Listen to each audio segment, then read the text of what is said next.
Flash back. എന്നെ പോലെ സാധാരണ അല്ലെങ്കിൽ അൻസിബിനെ പോലത്തെ സാധാരണ കാര്യം നമുക്കൊക്കെ അവിടെ ഒരു പ്രിഫറൻസും സ്ഥാനവും തരുന്നുണ്ടെങ്കിൽ ഇവിടെ ഒരു പവർ കമ്മിറ്റി ഒന്നുമില്ല.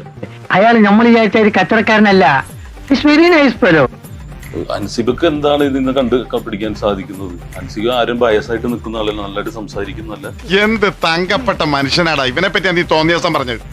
അത് മാത്രമല്ല, ആ കുട്ടിക്കുണ്ടായ ഒരു അനുഭവം, ആ കുട്ടി വന്നതും ഇതുപോലെ തന്നെ സിനിമയിൽ വന്നതാണ്. അപ്പൊ അതേ ഇതിൽ വേവ് ലെങ്തിലുള്ള ഒരാൾക്കാണ് ഈ അനുഭവം ഉണ്ടായിട്ടുണ്ടെങ്കിൽ കൃത്യമായിട്ട് അന്വേഷിച്ച് കണ്ടുപിടിക്കാൻ പറ്റും. അതിന് വലിയ ബുദ്ധിയൊന്നും വേണ്ട ആവശ്യമില്ല.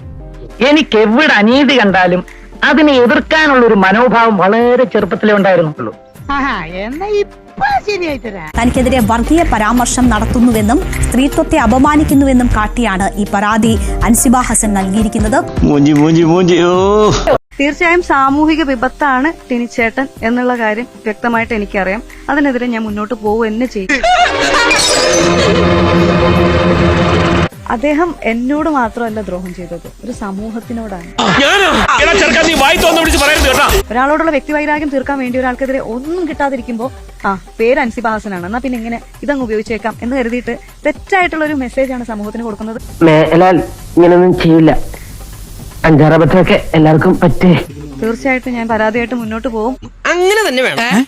അല്ല, രാശിപ്രകാരം അങ്ങനെ വന്നേ പറ്റുള്ളൂ.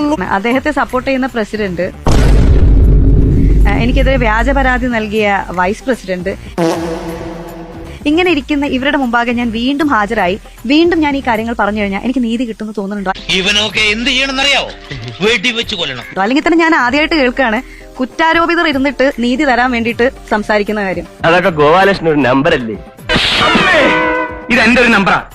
കളിക്കുന്നത് അതിൽ വേണ്ട തെണ്ടി. ഭാഗ്യവശാൽ കേരളത്തിലാണ് നമ്മൾ എല്ലാവരും ജീവിക്കുന്നത്. മലയാളികൾ എല്ലാവർക്കും കാര്യം മനസ്സിലായിട്ടുണ്ട്. അപ്പൊ എന്തായാലും ചെയ്തതിനോട് ഒരിക്കലും ന്യായീകരിക്കാൻ പറ്റില്ല. എന്തിനാടാ പോയി വഴി കൂടെ പോണ വയ്യാവലിയായിരുന്നു വാങ്ങണത്? അയ്യോ, അതിപ്പോ പുതിയതൊന്നും അല്ലല്ലോ, ഇവന്റെ സ്ഥിരം പരിപാടിയല്ലേ. അങ്ങനെ ഒന്നും ഞാനും ആലോചിക്കാതിരുന്നില്ല. അപ്പൊ എല്ലാം പറഞ്ഞ പോലെ